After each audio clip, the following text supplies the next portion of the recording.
किस किस का नैन हमारे ठाकुर से मिला है। जब ठाकुर जी से सच्चे दिल से नैन मिलते हैं तो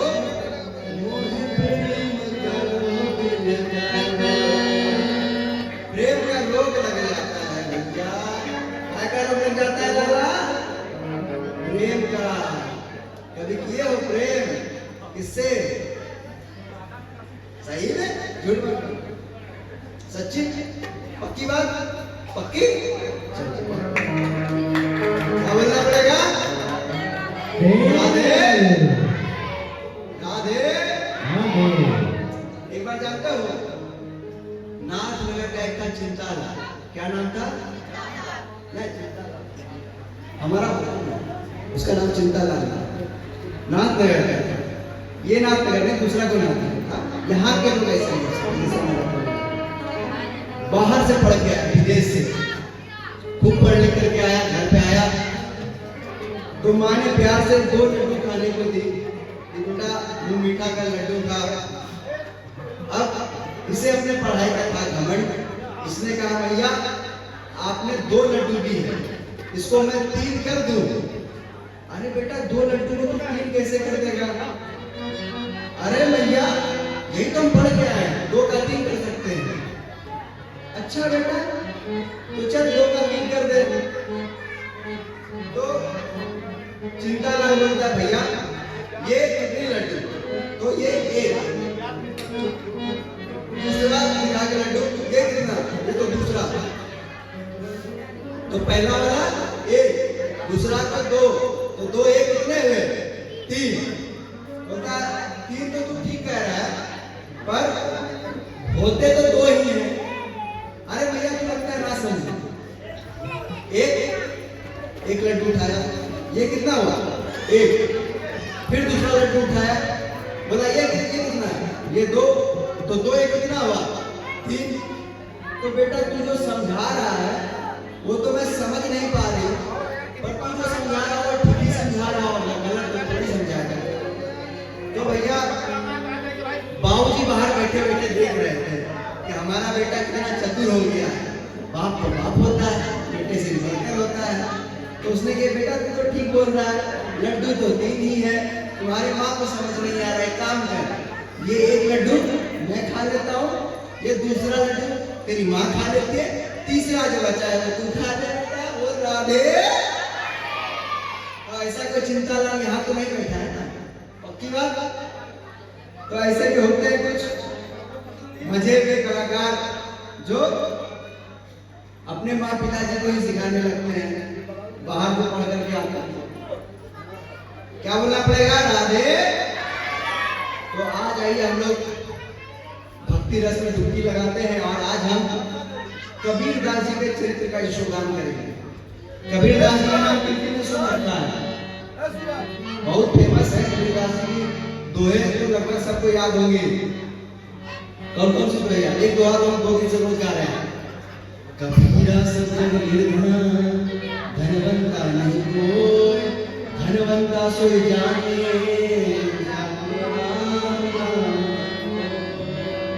इससे भी प्रसिद्ध उनका दोहा है, बुरा जो देखन मैं चला, बुरा जो देखन मैं चला, बुरा न मिला दिल खोजा आपना, मुझसे बुरा न को। बुरा जो देखन मैं चला, बुरा न मिला को।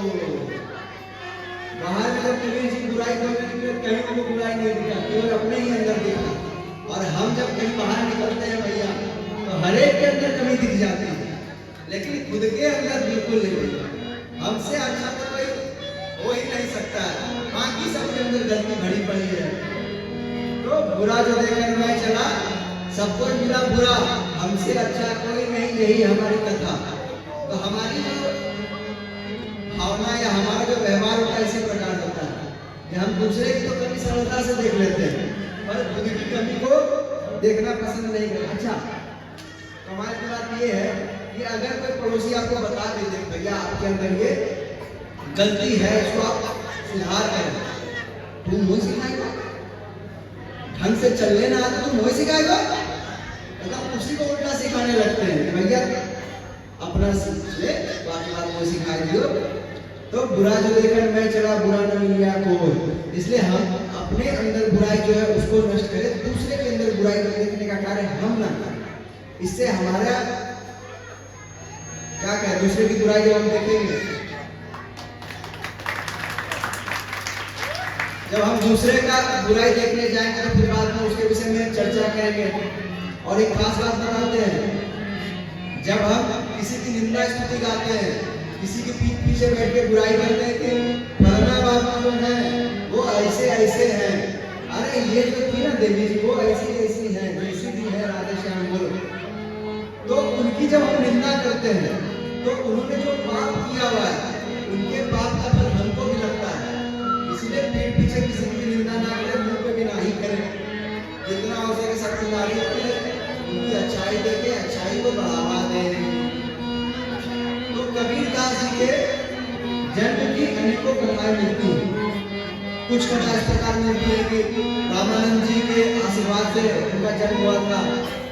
कुछ लोगों का कहना है कि मुसलमान परिवार में जन्म लेने थे, कुछ लोगों का कहना है कि कुछ प्रकट हुए थे, किंतु कबीरदास जी खुद अपनी वाणी में कहते हैं कि हम काशी में प्रकट हुए, रामानंदी चिताए, हम काशी में स्वयं प्रकट हुए, रामानंदी के शिष्य हैं। रामानंद भगवान रामानंद गोस्वामी के कृपा से हमारा प्राकट्य हुआ है। उनकी परिवार में उनकी पत्नी और 2 बच्चे हैं। एक का बेटे का नाम था कमाल और एक बेटी का नाम था कमाली। इसके पीछे रोचक कहानी है। कबीरदास जी रामानंद गोस्वामी से, रामानंद जी महाराज से दीक्षा लिए थे। इसके पीछे की कहानी हम लोग पूछते हैं। ए लाला, ए लाला, ए लाला, कितनी देख ले, मैं 100 साल की बना का चला, अपनी कथा के जवाब देखेंगे। क्या बोलना पड़ेगा? राधे। तो ये पले बढ़े थे मुसलमान परिवार में, इसके कारण से रामानंद जी महाराज के सामने नहीं जा सकते थे। किंतु एक दिन ऐसी आकाशवाणी हुई कि आप अब दीक्षा लो रामानंद जी से। तो इन्होंने कहा कि भैया रामानंद जी महाराज तो हमारा चेहरा तक ना देखेंगे, तो उनसे दीक्षा कहां से लेंगे? तो आकाशवाणी ये भी हुई कि रामानंद जी महाराज रोज गंगा स्नान के लिए जाते हैं, तुम भी वहीं चले जाओ और उनके चरणों में पड़ जाना। इन्होंने ऐसा ही किया।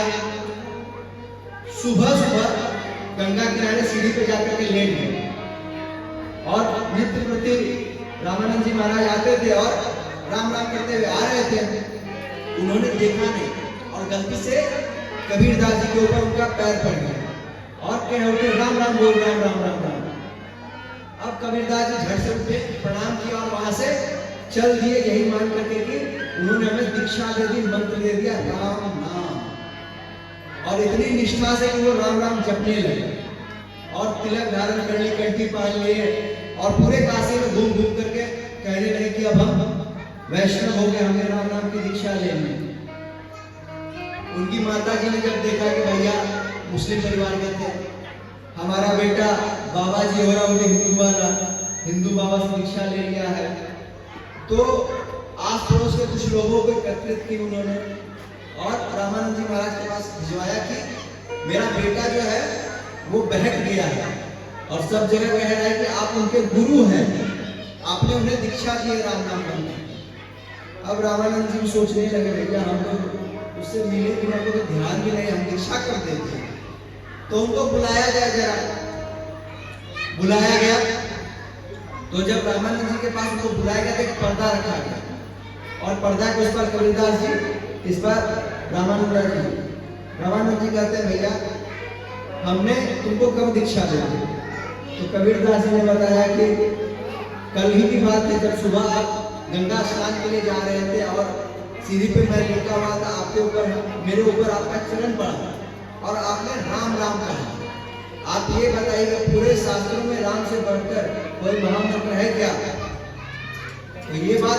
जैसे रामानंद जी ने सुनी, वो समझ गए कि इसके ऊपर विशेष कृपा है, इसलिए इतना इसका विवेक प्रवीण है, बुद्धि प्रवीण है। तो उन्होंने पर्दा हटाया, उन्हें गले लगा के बोला कि तू ही मेरा पक्का शिष्य है। और फिर वो उनका शिष्य बन करके खूब पूजा पाठ नाम जप करने लगे। नाम जप को वो इतना करते थे कि उनके अंदर कई प्रकार की शक्तियां आ गई थी। जब कोई भी, हम सब भी अगर नाम जप प्रतिदिन करेंगे और निष्ठा होकर के करें तो हमारे भी अंदर सिद्धियां आने लगेंगी। किंतु सिद्धियों को ना ध्यान देते हुए हमें मोक्ष की ओर चलना चाहिए। इनके अंदर भी कई प्रकार की सिद्धियां आ गई। एक दिन कबीरदास जी गए प्रयागराज में, कुंभ लगा हुआ था। अभी कुंभ लगा था, कौन कौन गया था? एक ही लोग गए थे, बाकी लोग क्या कर रहे थे? गंगा जी में डुबकी मार रहे थे क्या? हाँ? एक दो तीन 4-5 लोग इन महाकुंभ गए, बाकी और किसी ने जय हो जय हो जय। तो महाकुंभ, उस समय भी कुंभ लगा था और कबीरदास जी गए थे स्नान के लिए। वहीं पर एक यवन का सुल्तान आया हुआ और गंगा किनारे खड़ा था। उसने देखा कि कबीरदास जी गंगा जी में स्नान कर रहे हैं। स्नान करते करते देखा कि सामने से नवजात शिशु का शव बहता हुआ जा रहा है। तो जो यवन के साथ मौलवी साहब आए थे, वो कहते हैं, अरे देखिए साहेब, कितना प्यारा बच्चा है, लेकिन अब स्वर्ग से, मतलब जो उनकी भाषा में हो, उन्होंने कहा कि अब नहीं रहा बचा। किंतु आप एक बात जानते हैं, नाना कसते हुए बोलते हैं कि कबीरदास जी जो है ना, उनमें इतनी क्षमता है कि इस बच्चे को भी जिंदा कर सकते हैं। तो बोले अच्छा। कबीरदास जी जब सुने तो उनको लगा कि हमारे इस वैष्णवता का और हमारे भजन का मजाक उड़ाया जाएगा। तो उन्होंने कहा, ए बालक, कहाँ जाता है, इधर आ। तुरंत बच्चा जीवित होकर के कबीरदास जी के पास आया। और जब यह सुल्तान ने देखा तो उनके मुंह से निकल गया, क्या कमाल है। और कबीरदास जी ने यही सोच के उसका नाम ही कमाल रख दिया। तो कबीरदास के एक बेटे का नाम हो गया कमाल। कमाल की बात है। फिर एक और कहानी आती है कि एक राजा थे, उनकी बच्ची का देहांत हो गया। तो रीति रिवाज के अनुसार उन्होंने उसे दफना दिया। उन्हें जब पता चला कि कबीरदास जी ऐसे सिद्ध संत हैं कि मृत शव को भी जिंदा कर देते हैं, तो उनको बुलावा गया। अच्छा, जब कोई थोड़ा बहुत चमत्कार कर देता है तो उसकी ख्याति बहुत तेजी से होती है। अगर मान लो अभी हम ही कोई चमत्कार करके दिखा दे, किसी को मिट्टी दे दे उठा करके और उसका सारी बीमारी, रोग, कष्ट निवारण हो जाए, कल को यहाँ इतना भीड़ लग जाए तो रहने के स्थान न हो। अरे चमत्कारी बाबा है, कथा कहने के गजब, मिट्टी उठा करके दे देते तो कल्याण हो जाता है। अब सब लाइन लगा के पहुंच जाएंगे, बाबा मिट्टी, बाबा मिट्टी। तो कलयुग का प्रकोप में चमत्कार को नमस्कार है। बहुत तेजी से बात फैल गई पूरे समाज में कि कबीरदास जी मृतक को भी जिंदा कर देते हैं। कबीरदास जी को बुलाया गया कि हमारी बेटिया को आप जिंदा कर दीजिए। कबीरदास जी ने कहा ठीक है। उन्होंने कहा कि मैं हुक्म देता हूँ, राजा की बेटी जिंदा हो जाओ, नहीं जिंदा हो। तब कबीरदास जी ने कहा कि मैं हुक्म देता हूँ, खड़ी हो जाओ। तो वो खड़ी हो गई। तो राजा अपने बेटी को लेके जाने लगा कि भैया हमारी बेटी लेके जा रहे हैं। किंतु बिटिया जो थी बोलती है, आप हमारे पिता भी ये है, इन्होंने हमें जिंदा किया, आप सीताराम, हमको इनके साथ जाने दीजिए। तो इसका नाम वो कमाली रखा। तो एक बेटा का नाम क्या, कमाल, और दूसरे का कमाली। धीरे धीरे गृहस्थी बढ़ी। अब कबीरदास जी थे अंगूठा छाप पढ़े लिखे पर ज्ञान ठाकुर जी की कृपा से हो गई थी।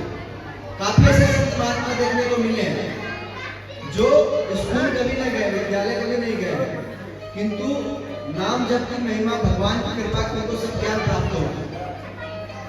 कबीरदास जी अपने विषय में लिखते हैं, मासी कागज छूलो नहीं, कलम कहीं नहीं हाथ। मैंने आज तक ना कागज छुआ ना कलम छुआ, फिर भी उनकी ख्याति उनके ज्ञान को लोग आज भी स्वीकार करते हैं। बहुत सारे दोहे आज भी हमारे जीवन में आते। दोहा है ना कि बड़ा हुआ तो क्या हुआ, जैसे पेड़ खजूर, पंछी को छाया नहीं फल लागे अति दूर। तो ऐसा बड़ा होकर के भी क्या फायदा कि हमारे छत्र छाया में कुछ लोगों को शरण ना मिले, कुछ लोगों को शांति ना मिले, तो क्या फायदा है तुम्हें बड़े होने। इसीलिए हम बड़े हो, जब हम जिस मार्ग में जा रहे हैं, हम कमाने के लिए अगर तैयारी कर रहे हैं, हमारा अच्छा जॉब लग जाए, हम कमाने लगे, तो हम अपने आसपास के लोगों का भी सहयोग करें कि वो भी उस मार्ग में या जिस भी प्रकार से हम सहायता कर सके करें। किंतु समाज ऐसा है कि जहां थोड़े सा अमीर हो जाता है तो अपने रिश्तेदार सबको साइड कर देता है। जो गरीब रिश्तेदार है भैया दूर से रहना। हम अपना स्टेटस मेंटेन, क्या मेंटेन करते हैं? स्टेटस। एक तो फोन में स्टेटस होता है जो रोज अपडेट करते हैं लोग, एक होता है स्टेटस जीवन में कि हम इतना कमाते हैं, इतने वाले लोगों के साथ बैठते हैं, हमारा ये लेवल है, स्टेटस है। तो ऐसा नहीं, हमको जितना हो सके झुक के रहना चाहिए, उतना हमारे लिए और दूसरों को जितना हम लोग सहयोग कर सके। वरना बड़े हो गए और अपने परिवार को ही सहयोग न कर पाए तो क्या फायदा है। एक बेटा था, उसके पिताजी नहीं रहे, तो अस्थि लेकर के गंगा जी विसर्जन करने के लिए जा रहा है। 12 किलोमीटर तक गया, 4 किलोमीटर और शेष था। भाई लोग ध्यान से सुने, ध्यान से सुने। तो अस्थि लेकर के वो निकला, 12 किलोमीटर तक पहुंचा तो किसी से पूछा कि बगल से एक नाला जा रहा है। पूछा ये नाला कहाँ जाता है? बोला ये नाला गंगा जी में जाता है। तो फिर सोचा कि 4 किलोमीटर बैठ के हम पहुंच जाए, यही गंगा में विसर्जित कर देते हैं, पहुंच जाएंगे। उसने विसर्जित कर दिया। आया घर, माँ को बोला हाँ गंगा जी में कर दिया। रात को सपना में बाबूजी आए, माँ ने कैसा नालायक बेटा है, हमको नाली में विसर्जित करके आ गया। तो सुबह हुआ, बेटा से कहती है माँ कि अरे तू इतना नालायक हो गया, पिताजी को नाले में विसर्जित कर दिया, तो तुम्हें कैसे पता? तो बाबूजी सपने में आया। बाबूजी तो सही में सठिया गया, पहले भी पागल थे, मरने के बाद भी पागल है। जो वहां से 12 किलोमीटर पीछे या 4 किलोमीटर और आगे गंगा जी में चले जाते, खामखा पीछे आकर हमको परेशान के बोलो राधे राधे। तो ऐसे भी लोग होते हैं जो जरा सा भी अपने माँ पिताजी के विषय में नहीं सोचते, और कुछ ऐसे भी लोग होते हैं जो सदैव माँ पिताजी की सेवा में तत्पर रहते हैं और उसका फल भी उसको मिलता है, उसके जीवन में सुख शांति रहती है। कबीरदास जी गृहस्थी में जीवन जीने लगे। गृहस्थी जीने के लिए भैया पैसा कमाना पड़ता है, कमाना पड़ता है ना, हाँ कि नहीं? पक्की बात कि बिना कमाए भी जीवन चल जाता है। पैसा कमाना पड़ता है, तब कैसे कमाया जाए? तो वो कपड़ा बुनते थे और रोज उतना ही बुनते थे जितना से उनका एक दिन का खर्चा चल सके। बुनते थे, बाजार जाके बेचते थे, जितना धन आता था तो जो मुनाफा होता था उससे घर गृहस्थी चलता था, और जो मूल होता था उसको पुनः सामान खरीद के दूसरा दिन फिर वही काम। एक दिन बाजार में खड़े थे कपड़ा बुन करके, फिर एक कोई संत पहुंच गए। संत भगवान स्वरूप होते हैं, उन्होंने उनसे वस्त्र मांग लिया। तो एक थान का था, इन्होंने आधा थान दे दिया। संत भगवान कहते हैं भैया देखो हम सफर में है, कब कहाँ जाएंगे नहीं जाएंगे, आधा थान कपड़ा से क्या होगा, पूरा ही दे दो, इससे मेरा भी पूरा हो जाएगा। इन्होंने सोचा कि अब संत मांग ही लिए हैं तो दे ही दो, अब पूरा थान दे दिए। अब फिर सोचने लगे कि कपड़ा बेचेंगे तो उससे धन आएगा, धन आएगा तो घर में जाएंगे, सामान आएगा, सामान आएगा तो खाना मिलेगा। अब तो हम कपड़ा ही फ्री में दे दिए हैं, अब तो ना कपड़ा बिकेगा, कोई कपड़ा है ही नहीं, धन कहाँ से आएगा? धन नहीं आएगा तो घर में सामान कहाँ से आएगा? सामान नहीं आएगा तो कहाँ से खाएंगे? अब ये सोच करके कबीरदास जी बाजार में ही रहेंगे, बोले घर जाना ही नहीं। और बाजार में जा करके राम राम राम राम करने लगे। राम नाम का ऐसा प्रभाव हुआ, जब राम जी देखे कि भैया मेरा भगत इतना दानी है कि जो कुछ भी उसके पास था सब दान कराया, अब इसके पास खाने का भी खर्च नहीं है, तो फिर सेठ का रूप धारण करके कबीरदास जी के घर पे पहुंचते और खूब सारा धन लेके जाते हैं। सारा धन ले जाकर बोलते हैं कि कबीरदास जी हमारे मित्र हैं, उनका बकाया कुछ हमारे पास था, ये सब आज हम लेके आए हैं, उनको दे दीजिए। और दे दी चक से भोजन के साथ उनके परिवार वाले पा रहे। किंतु कबीर जी को तो ये बात पता नहीं थी। कबीर जी 3 दिन तक घर ही नहीं गए। 3 दिन जब बीता तो घर वाले परेशान, जब आपके प्राणनाथ अगर घर 2-3 दिन ना आए तो परेशान होइएगा कि नहीं पक्का कि बोलिएगा अरे ठीक हुआ नहीं आए तो नहीं, ऐसा लगता है कितने देर घर से बाहर शांति मिल रही है, वरना घर में आते हैं फिर वही गरम रोटी लाओ, गरम चावल दाल लाओ, ये लाओ वो लाओ। आप लोग क्या बोलना पड़ेगा? अभी तो बीच में जो किलर आ गए ऐसे कारण से आधे लोगों को इधर के दिखते नहीं, झुक के इधर के लोग अच्छे से। तो कबीरदास जी को फिर कुछ लोग खोजने गए, खोज करके लाया गया कबीरदास जी को। कबीरदास जी को पता चला कि कोई आकर के दे गए हैं, तब इनको तो पता था कि हमारे तो कोई मित्र ही नहीं है जिनके पास धन हो जो हमको आगे दे जाए। समझ गए कि भगवान की कृपा है। ये भी कमाल क्या है, जितना धन इनको मिला था सब बांटा। बोले अब जिनके भरोसे धन आया था उन्हीं के भरोसे धन आएगा, इसको भी बांट दो, सब गरीबों में बांट। कुछ ब्राह्मणों को पता चला कि कबीरदास जी को बहुत धन मिला है और हमको वो दान में नहीं दिए। पहुंचे ब्राह्मण के, तुम्हें इतना धन मिला, कहां से मिला? और मिला तो तुम हम लोग को क्यों नहीं दी, गरीब को क्यों दी? अब तुमको या तो हमको देना पड़ेगा और नहीं तो तुम यहाँ से घर खाली करो, गाँव छोड़ो, तुमका। कबीरदास जी बोले भैया हम लोग कुछ है ना विश्वास हो तो ये रहा घर, जाके देख लो घर में का जो खाना सब तो कबीरदास जी बाहर रखे थे। जाओ भैया गोविंदाय नमो नमः। ब्राह्मण जिन पे अड़े हमको चाहिए तो चाहिए, तो कबीरदास जी कहते हैं कि भैया आप कुछ देर प्रतीक्षा करिए, हम बाजार जाते हैं, जो कुछ हो पाएगा मिल जाएगा, हम आपके लिए लेते आएंगे। कबीरदास जी अपने जान को बचा कर निकले वहां से। बाजार में जाकर कहीं एक जगह खोज के राम राम राम राम करने लगे। ब्राह्मण उनके घर पे है, अब ब्राह्मणों का ठेस भी नहीं पहुंचाना चाहिए। पुनः ठाकुर जी कबीरदास जी का रूप बना कर उनके घर पे पहुंचते, ढेर सारा धन लेकर के। सब ब्राह्मणों को जितना धन चाहिए उतना धन दान दे करके राधे राधे, चलो राधे राधे खूब आशीर्वाद। और ब्राह्मणों ने भी खूब आशीर्वाद। अब ये बात कबीरदास जी को पता नहीं, कबीरदास जी वहीं बैठ करके राम राम राम राम राम राम राम राम कर रहे हैं। भगवान फिर एक ब्राह्मण का रूप धारण किए, कबीरदास जी के पास गए। कबीरदास जी जैसे देखे दूर से भी ब्राह्मण आ रहा है, अब ये डर गए कि हाँ भी आपने हमसे बोले दक्षिणा दो, हम पे तो कुछ है ना।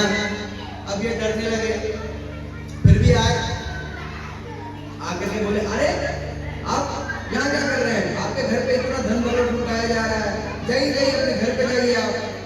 कबीरदास जी पहुंचे घर, फिर उनको पता चला ऐसी ऐसी बात है। अब कबीरदास जी सब चिंता छोड़ दिए, हमने पूरा विश्वास हो गया कि हम कुछ करें न करें राम जी हमारा ध्यान रखेंगे, और खूब राम नाम में अपना जीवन दे दिए। राम राम राम राम राम राम राम राम। आइए भजन गाते हैं छोटा सा। रामा रामा रटते रटते रामा रामा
बीती मानिया रामा रामा रटते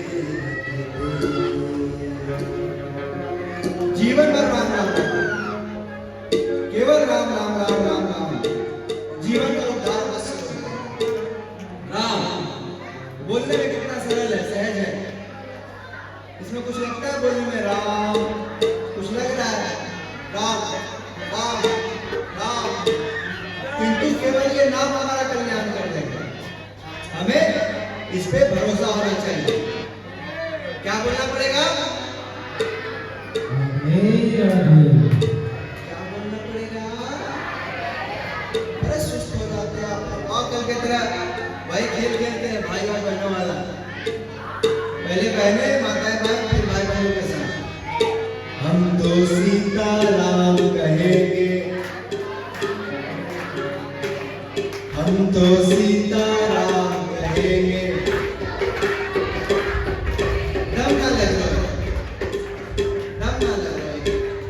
आप के सभी आए ना अच्छे से, नहीं जोर से दम लगा के भाई बोलते हैं, एक दो भाई भाई की तरह आवाज निकालते हैं। क्यों जी?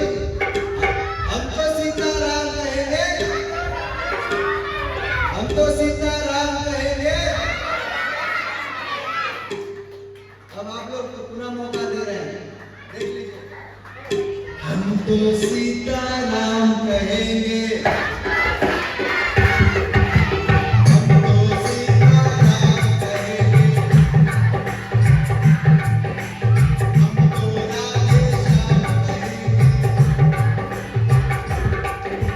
हम तो राधे श्याम कहेंगे, हम तो राधे श्याम कहेंगे।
मुस्कुराते हुए जितने भी भाई बंधु हैं, थोड़ा जो खाए की अपनी क्षमता दिखाए, थोड़ा सा रीढ़ की हड्डी सीधी करके बैठ ले। हाँ, आप लोग इसलिए अवसर दिए थे, अब इन लोगों की बारी है। तैयार? पक्की बात? हम तो सीताराम कहेंगे, हम तो सीताराम कहेंगे, हम तो सीताराम कहेंगे। केवल आप लोग बोलिए, आवाज में दब जाता है, भाई लोग भर जाते हैं। हम तो सीताराम कहेंगे, हम तो सीताराम कहेंगे, हम तो सीताराम कहेंगे, हम तो सीताराम कहेंगे, हम तो राधे श्याम कहेंगे, हम तो राधे श्याम कहेंगे। राधे राधे राधे राधे राधे श्याम।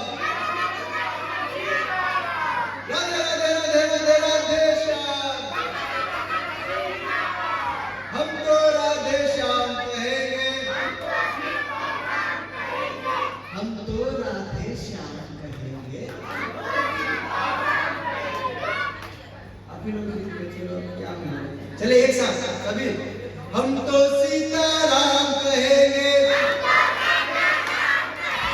हम तो सीताराम कहेंगे, हम तो सीताराम कहेंगे, हम तो राधे श्याम कहेंगे,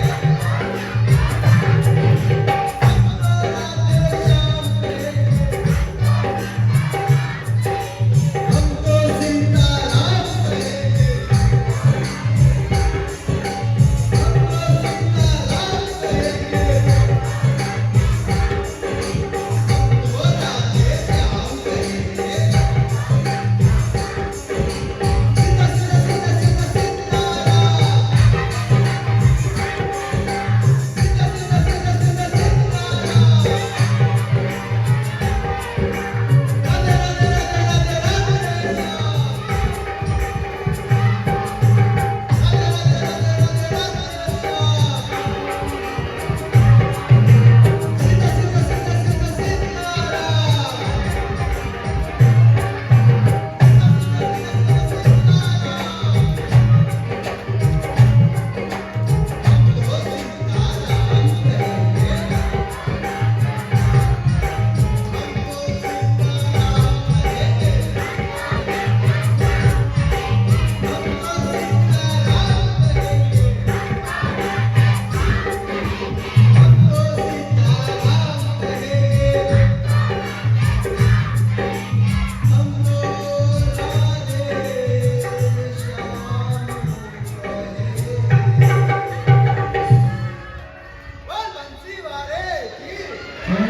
उस्मान मलारी की, मस्ताने वाली की, काके बिहारी लाल की, राधा रमण लाल की, राधा वल्लभ लाल की, प्रिया कांचन सरकार की, जय जय श्री राधे।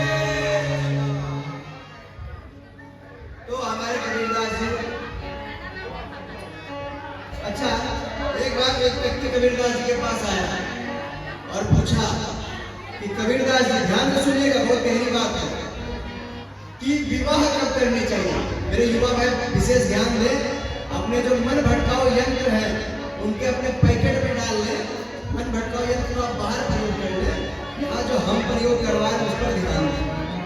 ये तो जिंदगी आपका ऊपर नीचे करिए ना, सुबह ऊपर मारो शाम में नीचे मारो, तो याद में जिंदगी डालने से छोड़ थोड़ा बहुत हम पे एक बात करो।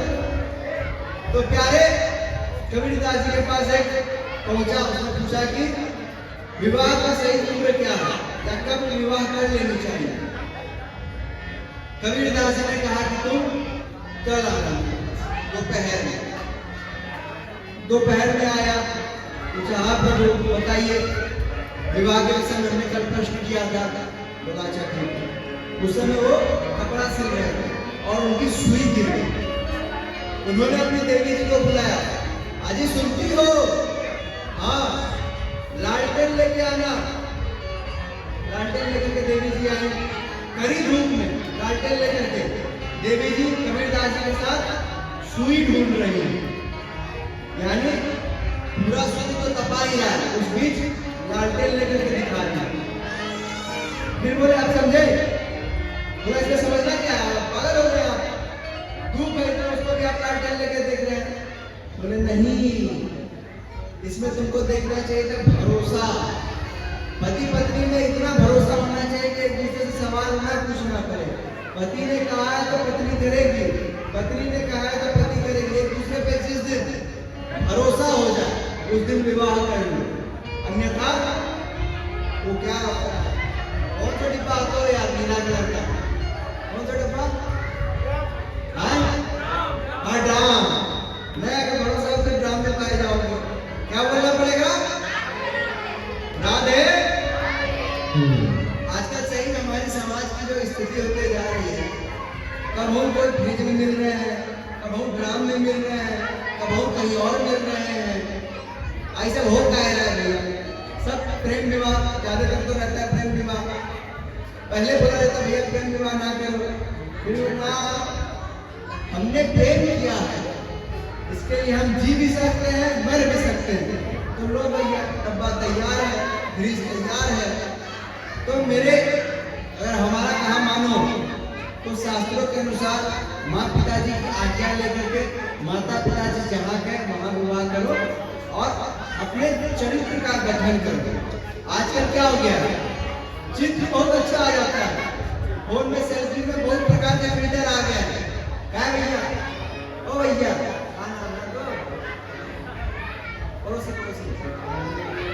सामने बैठा है, सामने यहाँ सामने, हम आगरा में यहाँ पे सामने थे। आप लोग बोले कि हमारा हृदय आनंदित हो जाता है जब युवा हमारे सामने बैठते हैं। अरे सामने कह लिया तो और साइड होते जा रहे हैं, क्या बोलना पड़ेगा? राधे। तो आजकल तो फोटो बहुत बढ़िया आ जाता है, फोटो में गुरु आ जाता है। चित्र बहुत अच्छा आजकल आने लगा, किंतु चरित्र में दोष आना चालू हो गया।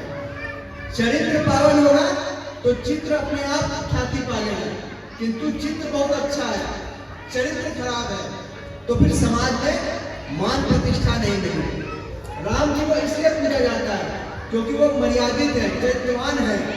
और हम लोग जितना हो सके राम जी केवल राम राम बोले ना, राम जी का जैसा जीवन है वैसा जीवन अपने में उतारे, चरितार्थ करे, जितना हो सके अपने आप को संयम में रखें। तब भैया कबीरदास जी जो थे उनसे कुछ लोग बैर होने मतलब कुछ लोग नाराज होने। तब षड्यंत्र रचा। आप लोग के लिए षड्यंत्र रचा जाता है कॉलेज स्कूल में, किसको फिरवाना सबसे बड़ी पिटाई करनी पड़ी स्कूल में, पक्की बात। तो ध्यान दिया करो पढ़ाई में, काय पिटाई गाल कर बदमाशी बहुत करते हो साहब, क्या बोलना पड़ेगा? राधे। तो षड्यंत्र रचा गया और उस समय के जो सुल्तान थे उनसे कबीरदास जी की शिकायत की गई कि ये जो है मुसलमान घर में जन्म लिया है और राम राम जपता है, पाखंड करता है, इसको आप सजा दीजिए। कबीरदास जी को बुलाया गया। कबीरदास जी से कहा गया, भैया सर झुकाइए, आपके सामने सहनशाह खड़े हैं, सहनशाह बैठे हैं, इनके आगे शीश झुकाया जाता है। कबीरदास जी बोले, भैया हम राम के अलावा और कहूँ के आगे शीश झुकाएं, चाहे कहूँ तो सहनशाह हो, और हम लोग ऐसे भैया कहीं भी शीश झुका दें, कहीं भी जहाँ नहीं भी झुकाना चाहिए वहां भी झुका दें। आजकल तो लोग भूत प्रेत को भी पूज रहे हैं, जहाँ पता चलता है कि 24 घंटे में मंत्र जाप भूत प्राप्ति लग जाते हैं, लोग बिना सोचे समझे भूत की भी सिद्धियां प्राप्त करने लगते हैं। तो जो पूजने योग्य है उनको पूजे, जो नहीं है उनसे दूरी बना के सीखता है। तो कबीरदास जी से कहा कि भैया हुकुम सहनशाह के सामने शीश झुकाइए। कबीरदास ने कहा नहीं झुकाएंगे।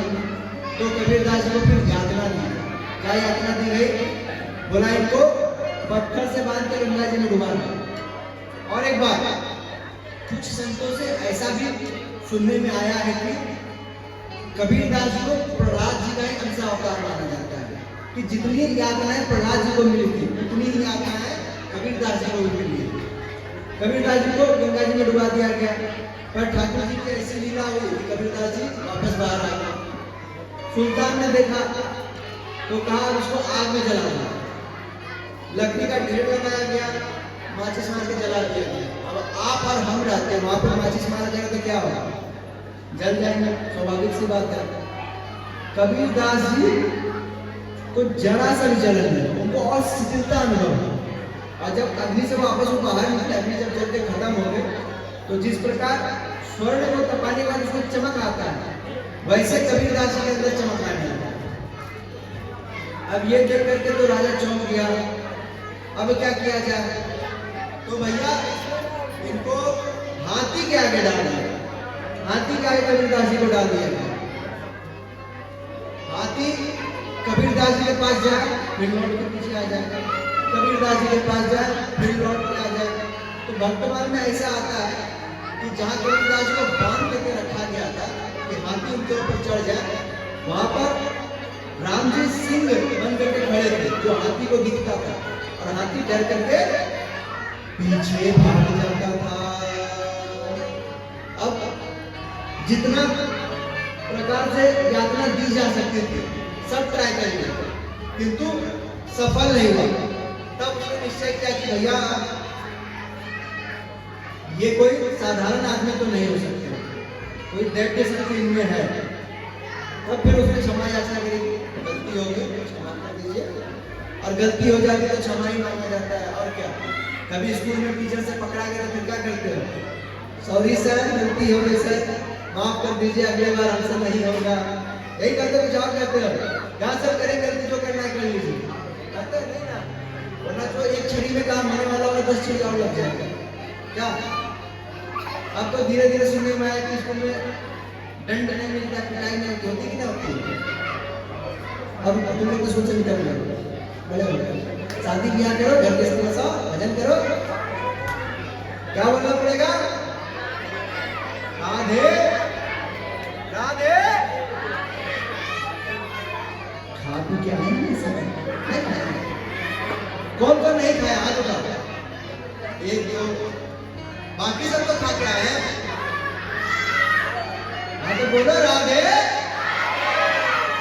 ऐसे बोला करो, हमको भी बड़ा उत्साह होता है कि हमारे जो श्रोतागण एकदम सुन रहे हैं, कभी हमको लगता है कितना अच्छा कहे जा रहे हैं कि आप लोग उस कथा के अंदर ऐसा डूब जा रहे हैं, भूल ही जा रहे हैं कहाँ ऐसे। क्या बोलना पड़ेगा? राधे राधे। तो क्षमा याचना करिए और कबीरदास जी को फिर वापस घर को भेजते हैं।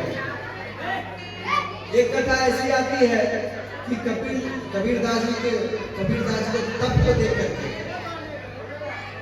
एक अप्सरा स्वर्गलोक से आई उनका तप भंग करने के, किंतु कबीरदास जी का तप भंग नहीं हुआ।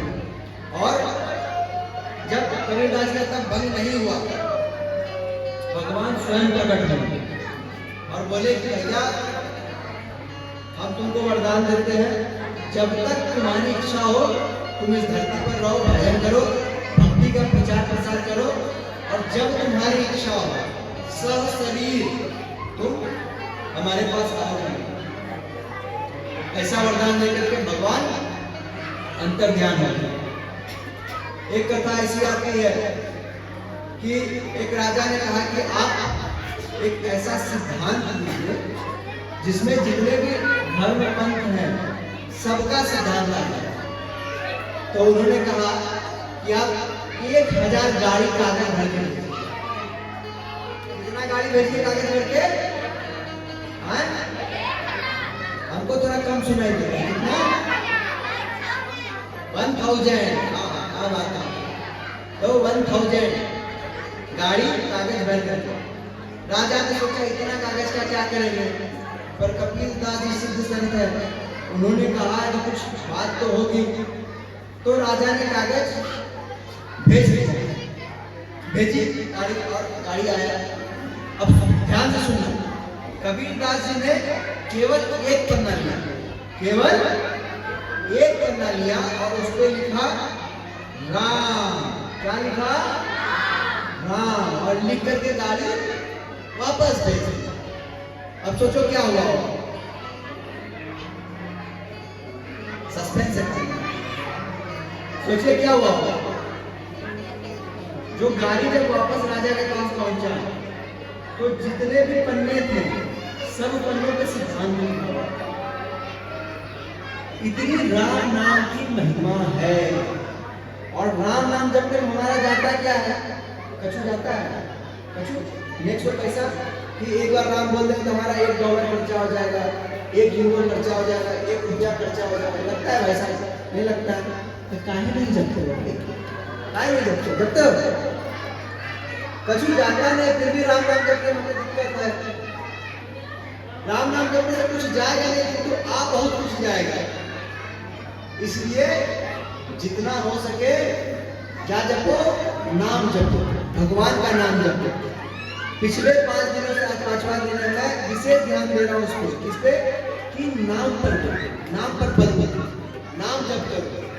क्यों? क्योंकि अगर रामायण महाभारत, महाभारत नहीं, भागवत महापुराण और रामायण इनका अगर सार लिया जाए तो सार यही निकलता है, कलयुग केवल नाम आधारा, सुमरी सुमरी नर उतरहि बारा नाम संकीर्तनं यस्य सर्व पाप प्रणाशनं प्रणामो दुख समनस्तम नमामि हरिपरम।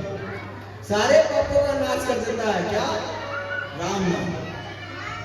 एक कथा है कि एक बालक का जो पूजा पाठ में बिल्कुल उसका मन नहीं लगता। माँ पिताजी परेशान थे कि भैया इसका हम क्या करें, कभी भी पूजा पाठ नहीं करता, ना भगवान का नाम लेता, इसका कल्याण कैसे हो। तो ये अपने गुरु जी के पास उस बालक को लेकर के गए। बालक को लेकर गया, गुरु जी से कहा, गुरु जी ये हमारा बेटा है, हम इसका कल्याण चाहते हैं, आप कुछ ऐसा उपाय बताइए जिससे इसका कल्याण हो जाए। बोले अच्छा एक काम करो बेटा, राम बोलो। बेटा बोलता राम नहीं बोले। बोले हो गया, तुम अब जाओ अपना जो करना करो, बस इतना ध्यान रखना ऊपर जब जाओगे और खाता खुलेगा तो खाता में तुमसे पूछा जाएगा कि जो तुम ये गलती से जो नाम लिए हो इसका क्या फल मिले, तो तुम बोलना जो इसका फल हो आप दे दो। जीवन जिया, मृत्यु हुई, ऊपर गया, यमराज ने कहा चल तुमसे भैया इसका लेखा जोखा खोलो। हम लोग का भी लेखा जोखा पूरा लिखा रहा है, क्या क्या करना है क्या क्या नहीं करना है, तुम्हारा भी लिखा रहा है, हमारा भी लिखा रहा है। तो ऊपर गए, लेखा जोखा खुला। हाँ लिखने के बाद जान दो हमारा लेखा जोखा यमराज जी के पास नहीं खुलेगा। जो भगत हो जाता है, जो गले में कंठी धारण कर लेता है, माथे पे तिलक, आंख में कलेवा सिखा रखता है, उसका फिर खाता यमराज के पास नहीं खुलेगा, फिर उसका खाता स्वयं ठाकुर जी बैठ के खोलते हैं। हाँ लाला तुमने काका गलती करी है भैया, तुमको सजा हम नहीं और कोई नहीं दे सकता। क्यों? क्योंकि तुम हमारे हो। तो यमराज के पास खाता खुला, खाता में देखा भैया जिंदगी भर खाली पापे किया है, भर भर के पाप किया है। फिर देखा कि गलती से एक जगह पर एक बार राम बोला भैया तुम्हारे पूरे अकाउंट में केवल एक जगह पे राम है, उसका तुमको क्या फल चाहिए बताओ, तुमको दे देते हैं। स्वर्ग में रहना है या कुछ और चाहिए, बोलो। उसे याद आया गुरु जी का पास। गुरु जी ने क्या कहा था?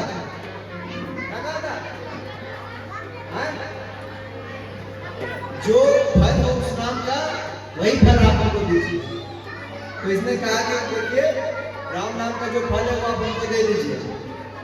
अब यमराज चौंक गया, क्योंकि राम नाम का फल तो उसको भी पता नहीं, क्योंकि राम नाम का फल इतना उसको क्या कह सकते हैं कि सीमित मात्रा में नापा ही नहीं जा सकता, असीमित है।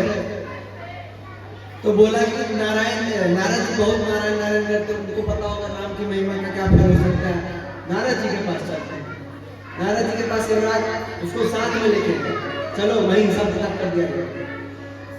नारद जी ने कहा भैया राम नारायण नारायण हम जपते तो हैं, पर इसका क्या फल हो सकता है, कितना दिया जा सकता है, ये हम नहीं बता सकते।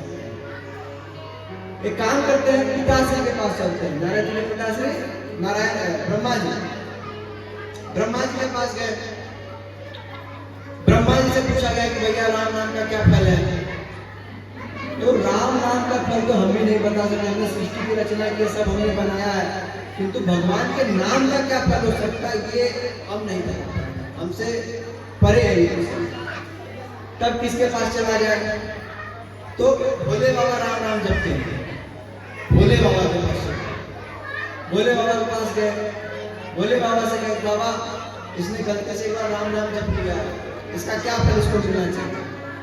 बाबा बोलते राम नाम तो बहुत जपे हैं, किंतु राम नाम का क्या फल दिया जा सकता है, ये तो असीमित है, ये जिनका नाम है उन्हीं से पूछा जाए तो बेहतर है। तो बोला ठीक है चलते नारायण भगवान के पास। तब तक में देखता है कि वो जो बालक था वो दिख ही नहीं रहा कैलाश के आसपास। ध्यान दिया गया तो पता चला कि मैया पार्वती का पालकी जो रखा हुआ था उसमें जाकर के वो बैठा हुआ था। यमराज बोलते हैं चलो बाहर, तुम कहाँ बैठ गए, चलो चलना है नारायण जी। बाबा अब हम थक गए हैं, हम कहीं नहीं जाए, आपको लेके चलना है, ये रही पालकी, यहाँ में हम बैठ गए, पालकी उठाओ लेके चलिए, ना हम नहीं जाएंगे, बात खत्म।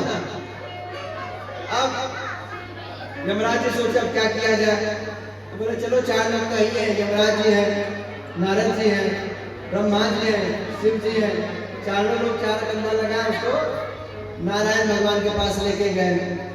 नारायण भगवान से कहे कि प्रभु ऐसा ऐसा बात है, इसका क्या फल मिलना चाहिए। तो नारायण भगवान कहते अभी तक तुम समझे नहीं?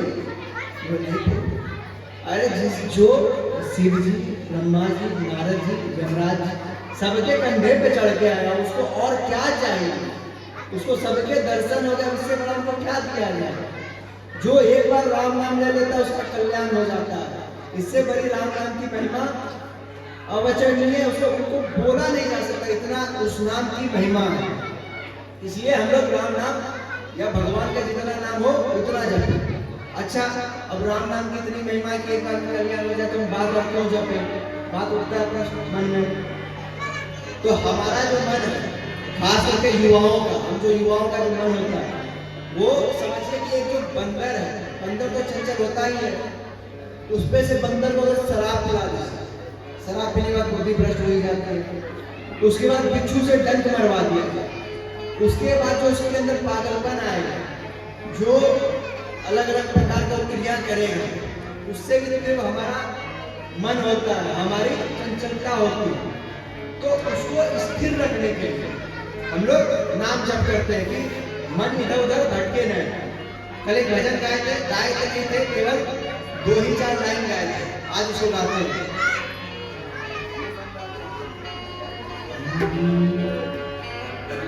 ये मन बड़ा चंचल है, कैसे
अगर भूल जाए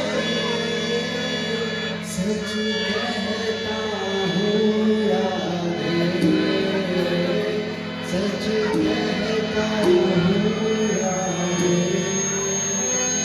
तकदीर बदल जाए श्यामा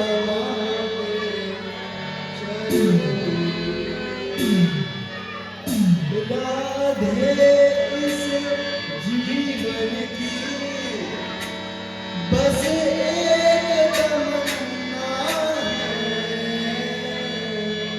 राधे इस जीवन की बस एक तमन्ना है, तुम सामने हो मेरे, तुम सामने हो मेरे, मेरा दम ही निकल जाए राधे तेरे चरणों में। हे प्रभु, जीवन की बस एक ही तमन्ना है कि मेरे जीवन की शाम हो, उससे पहले मेरे नजरों के सामने शाम हो, और जब मुस्कुराता हुआ शाम पीला पीताम्बरी धारण किए सामने खड़ा हो बंसी बजाते हुए श्री जी के साथ, और उसी समय हमारा प्राण उनमें विलीन हो जाए, हमारे ठाकुर जी में लीन हो जाए, ऐसी कृपा हम पर करे।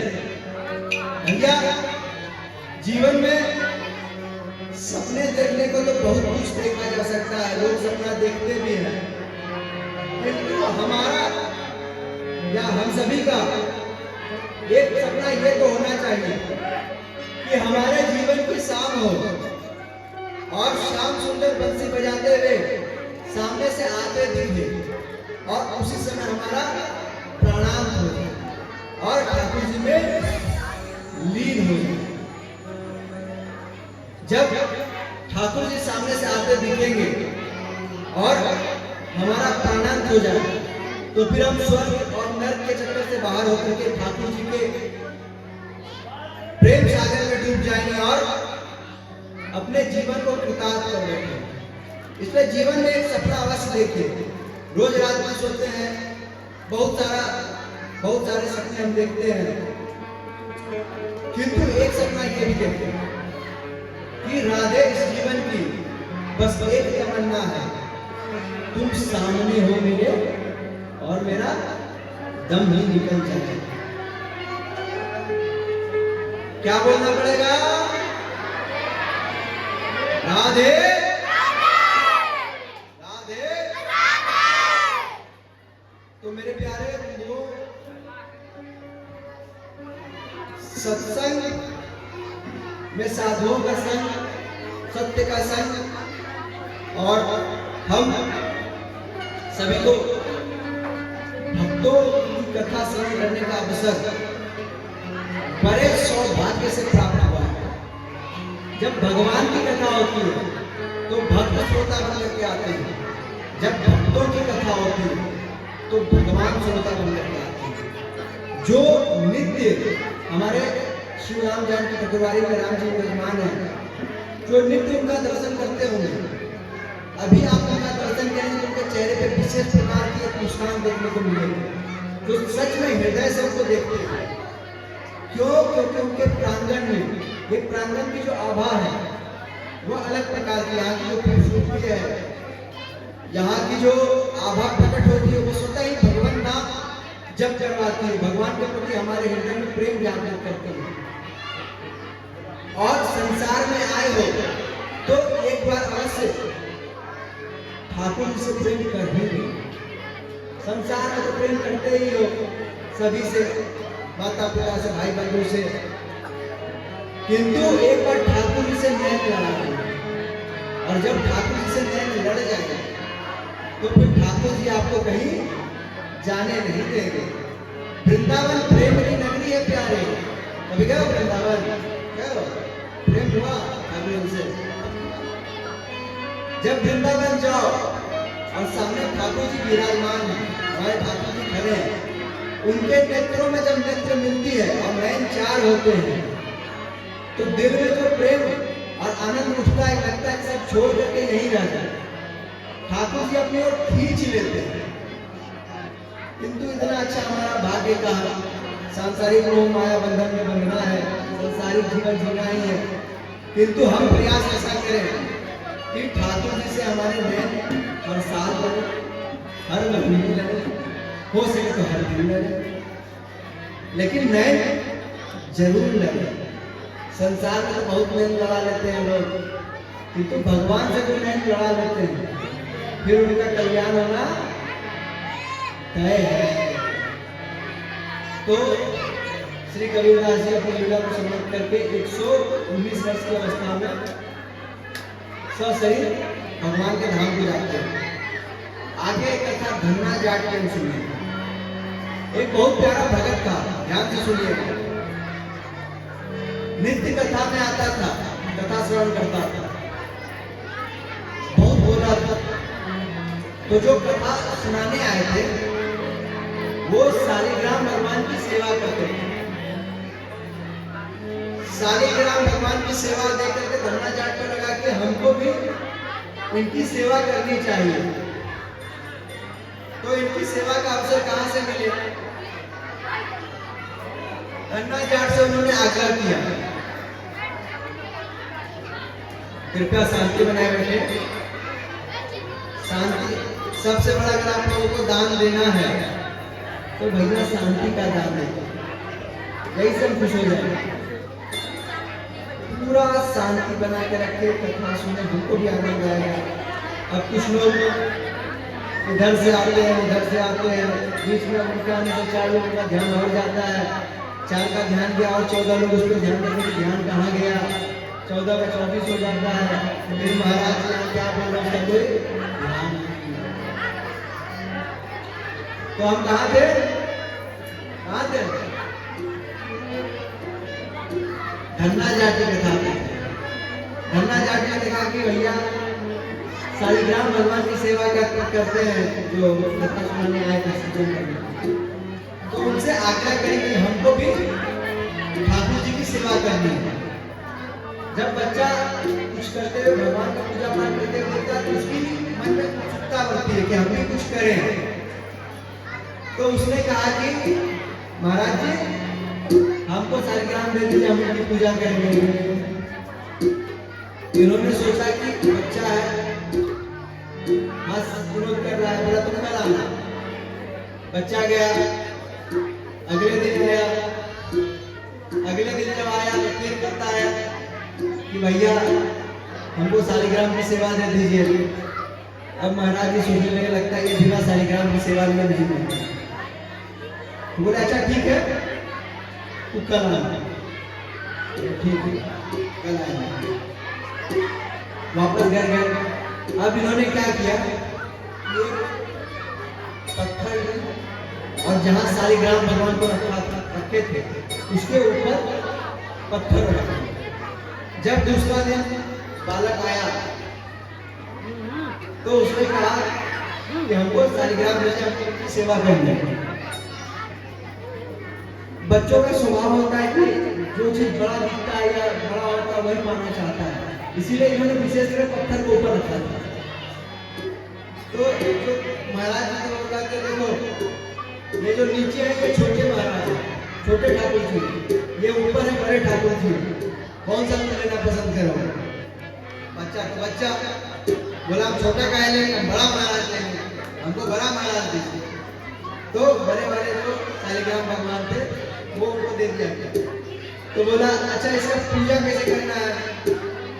बोले ज्यादा कुछ नहीं, नहा के नहला देना,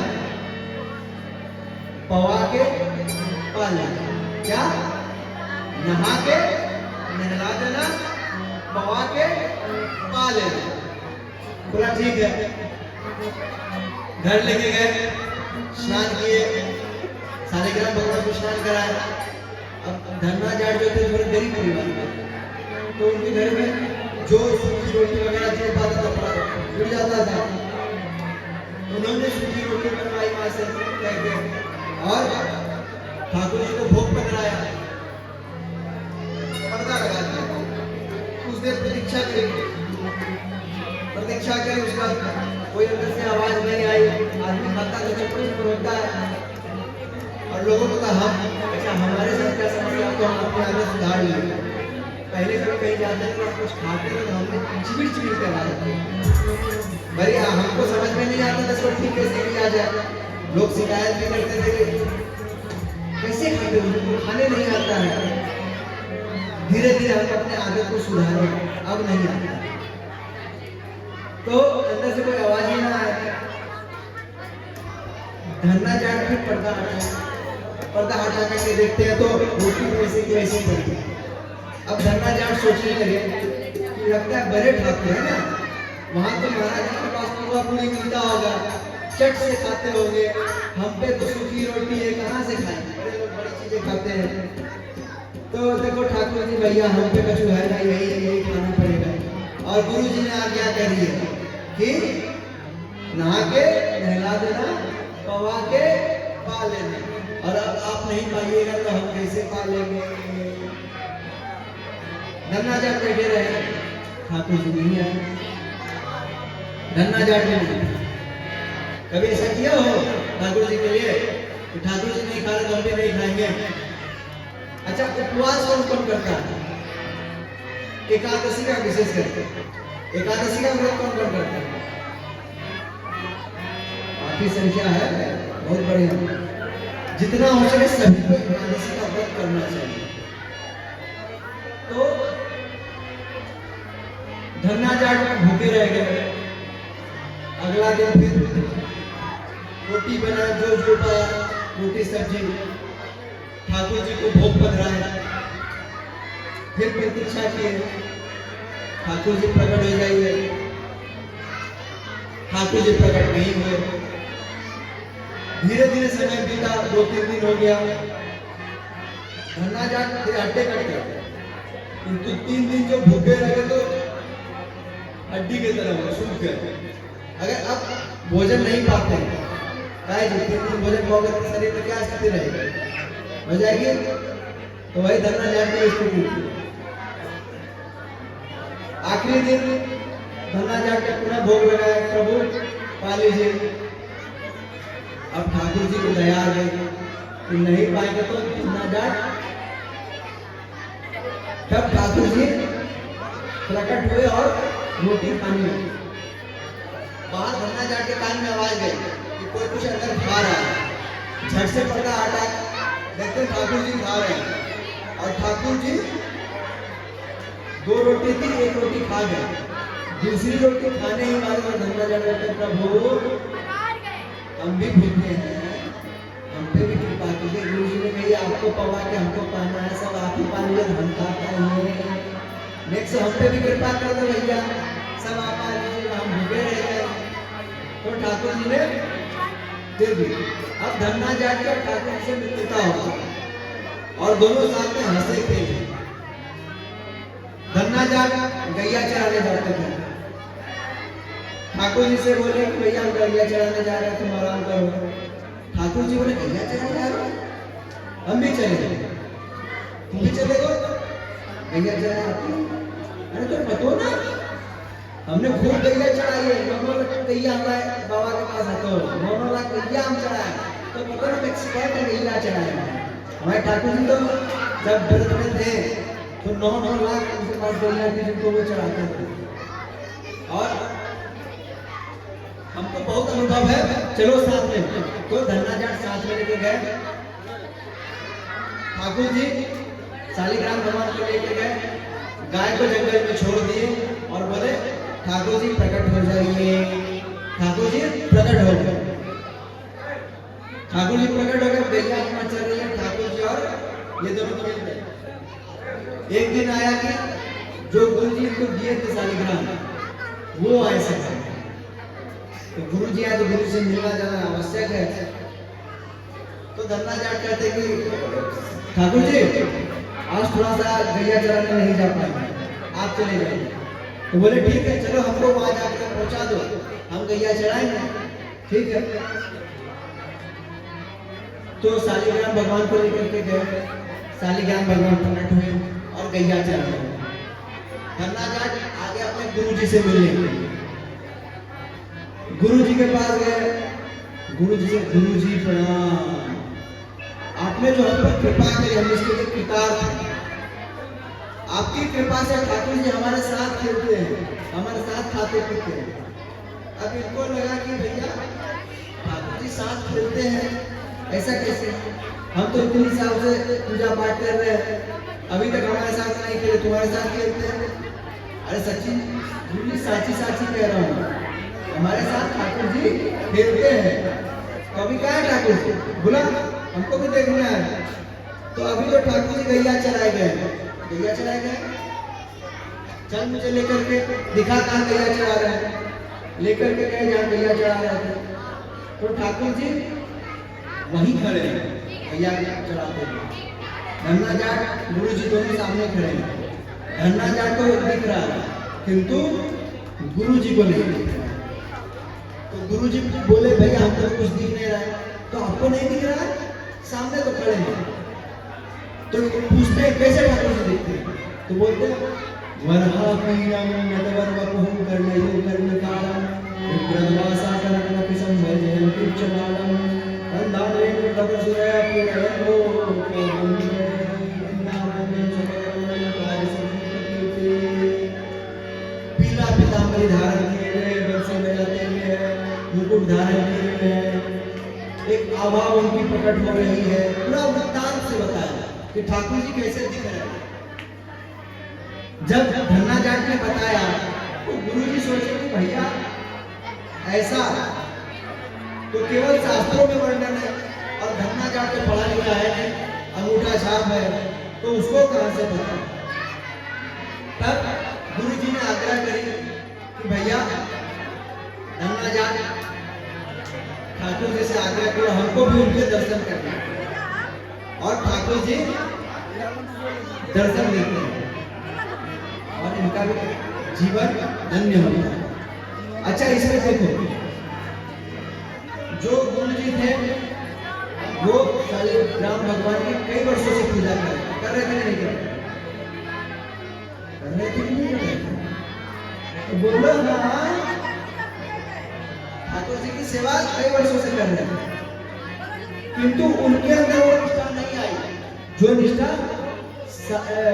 धन्ना जाट के अंदर आई कि हाँ इसमें ठाकुर जी हैं और ठाकुर जी सच में खाते हैं, इसलिए ठाकुर जी प्रकट हुए और प्रकट होकर के जो उनकी इच्छा थी, इच्छा पूरी की।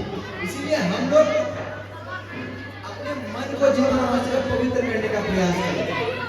जो दिन भर हम एक दूसरे की हंसी ठिठोली करते हैं, बुराई करते हैं, उससे बाहर में एक दूसरे की आदतों का सम्मान करें, अच्छाई देखें और खूब आनंद करें। एक छोटा सा भाव है, उसको भी गाही लगते जब आते हैं तो ठाकुर जी को गैया चराने गए और गैया चरा के आ गए।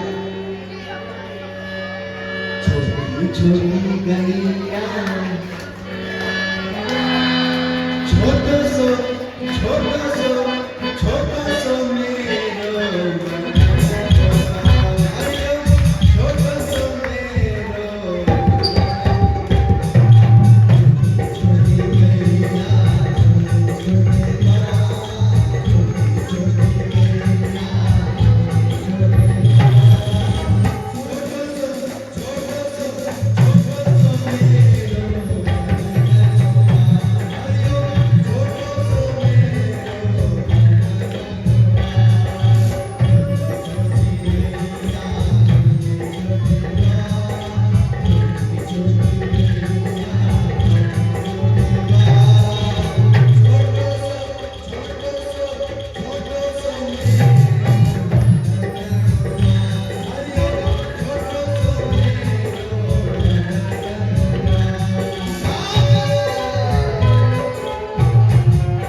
छोटी गैया छोटो सो छोटो सो छोटो सो मेरो मदन गोपाल हरिओ छोटो सो मेरो मदन गोपाल और घास खाए गैया दूध पिएगा घास खाए गैया दूध पिएगा माखन खाए मेरो मदन गोपाल माखन खाए मेरो मदन गोपाल छोटी छोटी गैया छोटो सो छोटो सो छोटो सो मेरो मदन गोपाल छोटो सो मेरो मदन कितने प्यारे लगते हैं ठाकुर जी छोटे 3 साल के 4 साल के रहने से ठाकुर जी हाथ में छोटी सी लटकन लिए हुए बंसी अदरक में बजाते हुए गैया चला रहे हो अच्छा ठाकुर जी का हमारा स्टाइल वाला नाम था ठाकुर जी की चाहत को मान लो और भी ऐसे बुलाए तो कितना पहरा हो जाता या इधर से अमन भैया देखना पड़ेगा किंतु हमारे ठाकुर जी ऐसे हैं उनको अगर एक तरफ मधुमंगल एक तरफ श्री राम मधुमंगल बुलाया जाए किसी नजर से हाँ भाइयों श्री राम हाँ भाइयों एकदम तिरछी नजर से और क्या जब हमारे ठाकुर जी चलते हैं साथ में सब द्वार बाल चल रहे हैं तो इस कान में फूल रखते हैं तो इस तरफ से श्री राम बोलता अरे ठाकुर जी जे ठीक ना लगे जे साइड ठीक लगे तो ठाकुर झट साइड से मारते हैं फूल उठता है और इधर कान में आकर के लग जाता है जब जय जी श्री राम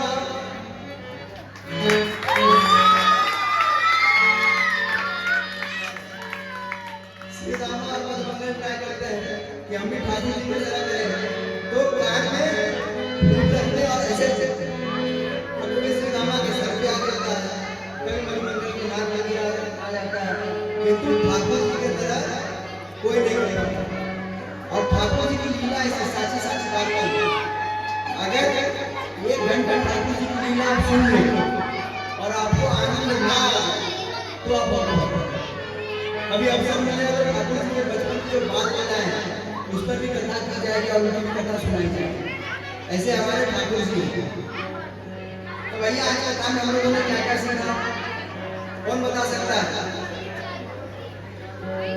बुरा जो करने चला बुरा न मिला कोई बुरा जो करने चला बुरा न मिला कोई जो दिल खोजा अपना मुझसे बुरा न कोई मुझसे बुरा न कोई मुझसे बुरा न कोई बुरा जो करने चला बुराई करेंगे तो संसार में कहीं बुराई नहीं एक बार दो लोग एक संत के पास गए बोले महाराज जी आप लोगों को दीक्षा लेनी है तुम्हें दीक्षा लेनी है तो एक काम करो यहाँ से जाओ और देख देख के आओ आसपास में कितने बुरे लोग दोनों चेला निकले एक चेला बहुत जल्दी आ गया बोला महाराज जी क्या बताए यहाँ से बाहर निकले चौकीदार में पड़ा था उसी में भड़भड़ की बुराई काम के समय सो रहा था उसके बाद बाहर गया तो सब्जी वाला मिला 10 रुपए की सब्जी 15 रुपए में बेच रहा है उसके अंदर बुराई है फिर उसके बाद आगे गए रिक्शा वाला मिला 10 रुपए भाड़ा 15 रुपए भाड़ा ले रहा है यहाँ तो भड़भड़ के लोगों के अंदर बुराई पड़ी बोले अच्छा ठीक है बैठो कुछ समय बीता दूसरा जो गया तो वो आया उसने कहा महाराज जी क्षमा कीजिएगा हम सब जगह घूम के आए किंतु हम लोग को एक भी बुरा आदमी नहीं हमें अगर बुरा मिला भी तो मुझसे बुरा कोई आपको दिखा नहीं जितने बुरे हम हैं इससे बुरा तो कहीं कोई दिखा नहीं तो बोला हाँ तुम शिष्य बनने लायक क्यों क्योंकि शिष्य जब भक्ति मार्ग में हम चलते हैं तो हमको दूसरों की बुराई नहीं देखनी चाहिए सबसे बड़ी गलती हम लोग अध्यात्म मार्ग पर यही कर देते हैं। क्या गलती करते हैं? दूसरों की बुराई करते हैं, दूसरों की निंदा करते हैं और वही हमारे पतन का कारण होता है। भजन में बाधा कब आती है? अगर आप भजन खूब कर रहे हो और अचानक आपके भजन में बाधा आने लगे, भजन में मन ना लगे, भजन ना हो, तो आराम से बैठिएगा और चिंतन कीजिएगा कि कहाँ पर आपने अपराध किया। कहीं ना कहीं आपने अपराध किया है, उसी का फल है कि आपके भजन में बाधा आ रही है। तो हमारा निवेदन सभी से रहेगा कि अपने अंदर की जो बुराई है उस पर ध्यान दें, दूसरे के अंदर की बुराई जो है वो अपना देख लेगा। ये ठाकुर जी देख लेंगे जो भक्ति मार्ग पर चलता है और उसके अंदर जो बुराई रहती भी है, तो ठाकुर जी उसको यही ठोक फेंक करके सीधा कर देंगे। ऊपर बुलाए उससे पहले अच्छा एक बार हम लोग देखते हैं कि जो भजन करता है, भक्ति मार्ग पर चलता है, उसके जीवन में कष्ट आता है, परेशानी आती है, शरीर रोग से ग्रसित हो जाता है और उसी पर उसे कहते हैं और मैं पूजा ले देखो पूजा खूब आरती करता है, जय जगदीश हरे तेरा तुझको अर्पण क्या लागे मेरा करता है और ले हो गया परेशानी। भजन खूब भजन करता था, अब ले खाने को पैसा नहीं है, क्या फायदा ऐसे भजन? कहते लोग ऐसे देखने को मिलता है, किंतु ठाकुर जी कहते हैं देखो भाई, तुमने अगर मन बना लिया कि हमारे पास आओगे तो तुमको हम यहीं पर अच्छे से जो तुम्हारा अकाउंट है उसमें जो माइनस में आपका बैलेंस चल रहा है उसको पहले वही खत्म कर देते हैं, जब प्लस हो जाएगा तो डायरेक्ट आपको बुला लेंगे। इसीलिए हमारे द्वारा जो भी हमारे पाप कर्म होते हैं उसको वही पर नष्ट कर देते हैं, छोटी मोटी दुख दर्द दे करके। अच्छा एक बार हम क्या करते, एक बार दो लोगों को जाते हुए रास्ते से दो लोग चलते, एक था चोर और एक था भगत। एक कौन था? कौन था? चोर था और एक भगत था। तो जो चोर था उसको रास्ते में हीरा मिला, डायमंड। क्या मिला? हीरा मिला। बड़ा खुश हुआ कि भैया से चोर लोग रास्ते में देखो और क्या चाहिए। भगत में जा रहा था, उसके पैर में गड़ गया कांटा। क्या गड़ गया? कांटा। तो भगत गुरु जी के पास गया, गुरु जी के पास गया और बोले कि प्रभु हम इतना भजन करते हैं तो हमको लग गया कांटा और वो चोरी करता है उसको हीरा मिल गया। ये कैसा भगवान का अन्याय है? तो गुरुदेव कहते हैं प्यारे, तुम उसका पिछला जीवन तो नहीं देखे हो ना, तुम अपना पिछला जीवन देखे हो। पिछले जीवन के हिसाब से उसको इस जन्म में बहुत खजाना मिला, किंतु उसने ऐसा अपना हरकत कर लिया, कर्म ऐसा बना दिया कि वो सारा खजाना केवल एक हीरे में सिमट के रखा। और जहां तक रही तुम्हारी बात, तो तुम्हारे पिछले कर्म के अनुसार तुम्हारा पैर ही टूट जाता है चोट लगने से, किंतु ठाकुर जी ने कृपा करी कि केवल एक सुई तक सीमित कर। हम अपने कर्मों, हमने जो पिछले जन्म में कर्म कर रखे हैं उसको तो हम देख नहीं सकते ना, हम जानते हैं कि पिछले जन्म में क्या थे, हाथी थे, घोड़ा थे, कुत्ता थे, बैल थे, क्या थे, वो है ना जो जानता है पिछले जन्म में क्या थे। इस जन्म में जानते हैं इस जन्म में हमने क्या क्या किया, किंतु जो हमारे पिछले जन्म का अकाउंट है, बैंक बैलेंस है, उसको भी तो ठाकुर जी को बराबर करना है।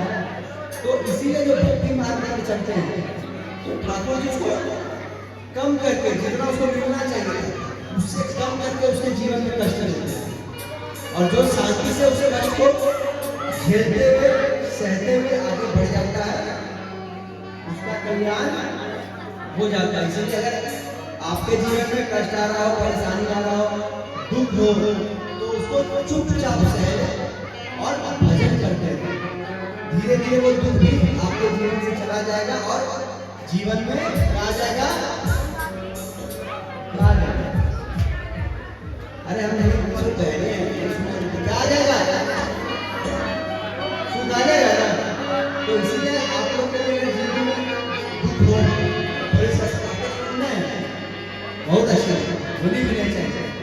से मेरी यही प्रार्थना होगी कि जितने भी लोग हैं सबके जीवन से दुख समाप्त हो जाए, सभी को सुख शांति समृद्धि की प्राप्ति हो, शांति से सब जीवन जिए, खूब भजन करें और खूब जब से अपना गृहस्थी जीवन जिए।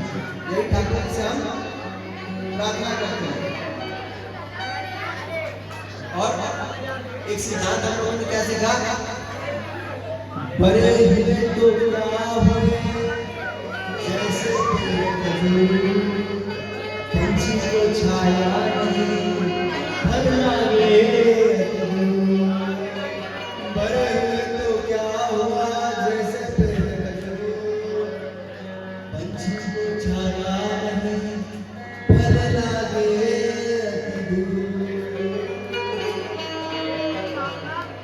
जीवन का पहले आगे बढ़ गए, खूब पैसा कमा लिया, किंतु आपके साथ में जो मंडली है उसका आप सहयोग ना कर सके, उनका साथ ना दे सके, तो फिर काहे क्या करेंगे आदमी बेहतर।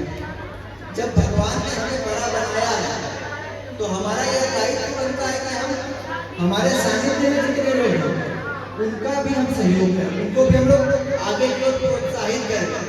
किंतु हमारा स्वभाव क्या है कि हमारे आसपास के लोग जो आगे बढ़ भी रहे होंगे उनका टंकी पकड़ेगा पीछे पीछे चल, आगे कैसे चल रहा है, आगे तो हम जाए, फिर वो पीछे रहेगा, वो फिर पीछे से पैर पीछेगा, भैया तुम आगे कैसे जा रहे हो।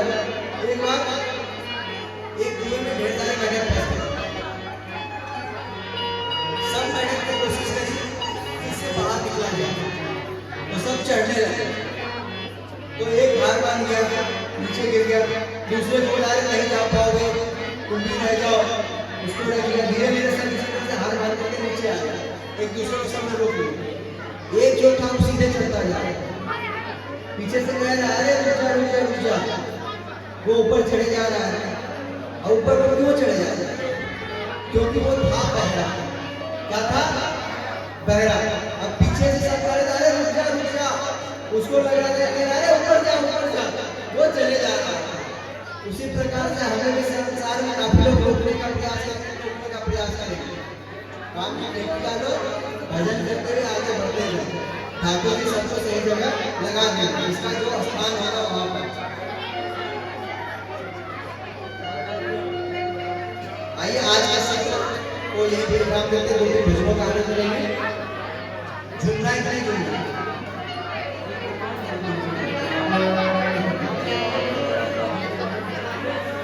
तो प्यारे जब मैं झूमने के समय तैयार है, क्या बोलना पड़ेगा,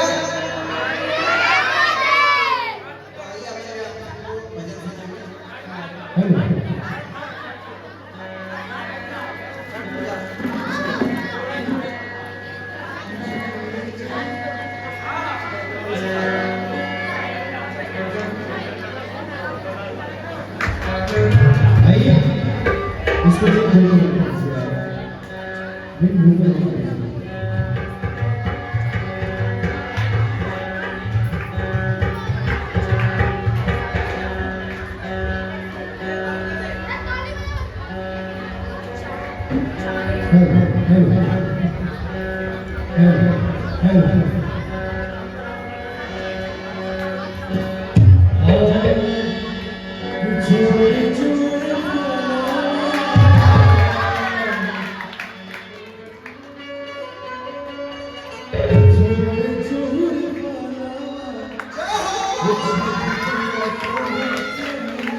आवाज बढ़िया से आवाज नहीं आ रही है।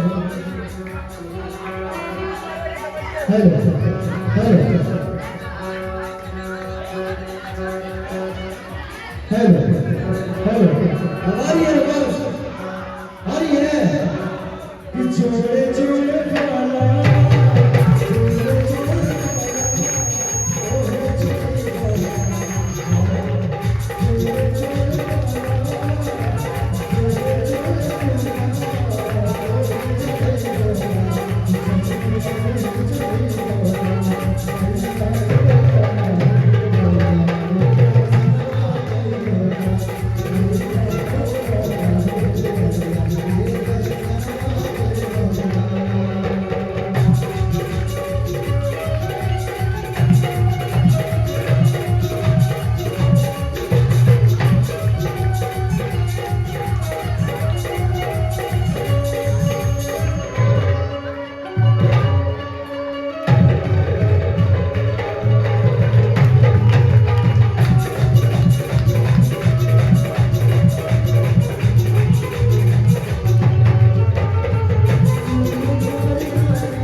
तो यहाँ पर वो जो दूसरे में बचे थे वो बैठे नहीं बैठे तो इसी में करेंगे क्या सभी पहले खड़े हो जाओ खड़े हो जाओ आराम से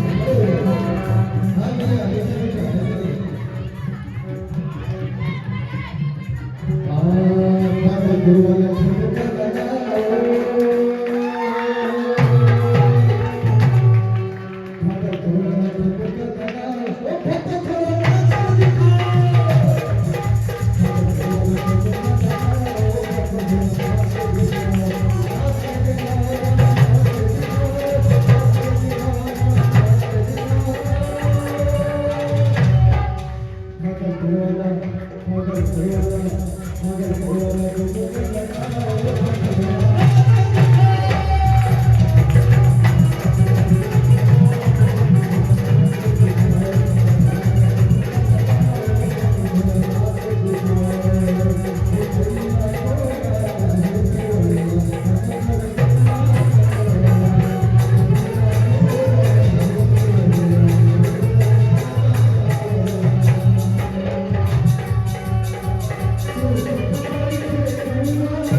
आइए एक प्यारा सा भाव है जो कि हमारे अंग धरती का ही है, ठीक है।